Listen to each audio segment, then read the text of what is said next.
see 6 basic factors that will assure that America is not a global power in decline to the degree that the British, the French, the Soviets were, the Dutch a long time ago. First of all is agriculture and resources. America is a country that can easily feed itself. As a matter of fact, it became a strong proponent of free trade because it's such a surplus in its agricultural production. As many of you know, this is not the case with China. China, as a matter of fact, is a country already importing food. In terms of its arable land, it has about, let me check my data here, about 120 million square acres right now. That's about the size of Nebraska, Missouri, and Iowa. For a society that has 4 times the population of the United States. So China faces huge issues in terms of food security.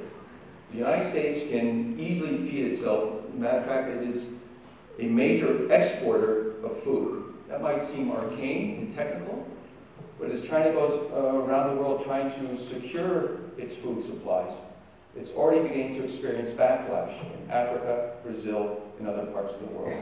This is going to be a serious issue for the rise of Chinese power in relationship to American power. Second, energy. America has a serious possibility to enjoy energy independence in the next 20 years. This will radically change the outlook of global politics and the degree of thinking about exceptionalism, declinism, and overall American confidence. We've seen huge new discoveries of natural gas and oil before we even get into fracking and the controversial technology about that, simply in terms of accessible resources. The Middle East doesn't play the big role for American oil resources as it once did.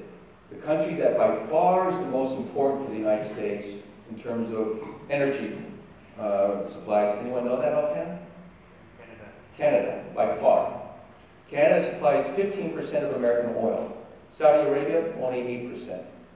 Saudi Arabia plays a minor role. The most important region overall, by far, is Latin America, providing some 17% of American oil.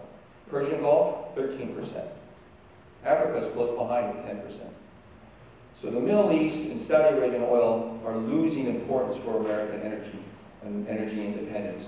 Domestic sources are already at 40% and rising rapidly. So energy independence is going to be a major factor for American power and independence looking into the future. China doesn't have the same advantage. The old advantages of borders and oceans, point 3. America has the blessing of geography, China doesn't. It has an enormously complicated neighborhood. Germany has solved that in part with the European Union, encouraging transparency and openness. It's still a very tricky neighborhood for Germany, as you're learning with Euro politics and other issues that will come down the road. But China is really experiencing for the first time what it means to be a rising power, and a rising power with ambition. The United States enjoys basically a North American security zone with Canada and Mexico. That's not going away anytime soon. Third, the country's population. America has a growing youthful population. China has major demographic issues. Western Europe has major demographic issues. Current population in the United States is about 313 million people. Predictions are by 2050, it'll be around 345 million people. Many of these coming from immigration, also a strong birth rate. That means the country's going to have a young, vital, diverse population, increasingly so.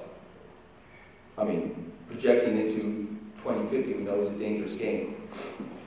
But this will continue to contribute to a majority minority population.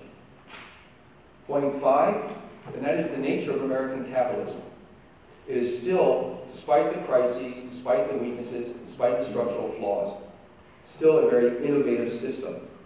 IBM today announced nanotube chips, a type of chip that's going to really change in many ways the computer industry. We're at the beginning of the so-called third industrial revolution. I won't go into that, but the point is that America is going to be in the thick of this so-called third industrial revolution. American capitalism is still very dynamic. And that is a major difference between the United States and earlier empires. And then lastly, what I would call dynamic soft power. If you will, America's ability to laugh at itself, to mock itself, is, thank goodness, relatively unabated. Whether it's The Simpsons or the hit show Modern Family, the country can, despite all its angst and angst, enjoy looking in the mirror and having a good laugh at itself. That might seem like a trivial point, but I would argue in terms of popular culture and national psychology, it's a relatively important point. That country still possesses sufficient confidence to be able to laugh at itself and do so as a country. So in conclusion, Robert Zoellick, the former president of the World Bank and now senior scholar at Harvard University, writes in his essay, The Currency of Power, that came out in the most recent issue of Foreign Policy.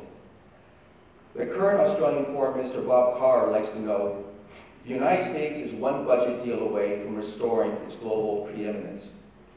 That is a tad too optimistic, even for me, a scholar trained at the University of California, Los Angeles, and the LA energy of tomorrow will be a better day. The country faces profound strategic recalibrations in its economic, educational, social, and political fabric. The country is sailing clearly into uncharted waters, as is the global system. Yesterday is not a guide for tomorrow. We recognize, nevertheless, signs and symbols of the high seas of politics and try together in international communities and as nation states to chart a safer, or at least more stable, course. Whoever is at the helm of the American ship of state from January 20, 2013, Inauguration Day, I think we can be relatively reassured that he will be able to steer the country forward on a course involving emerging forms of consensus and emerging doses of confidence, allowing not the discovery of new worlds, perhaps, or however one wants to define those, but certainly of new openings. Thank you very much for your patience.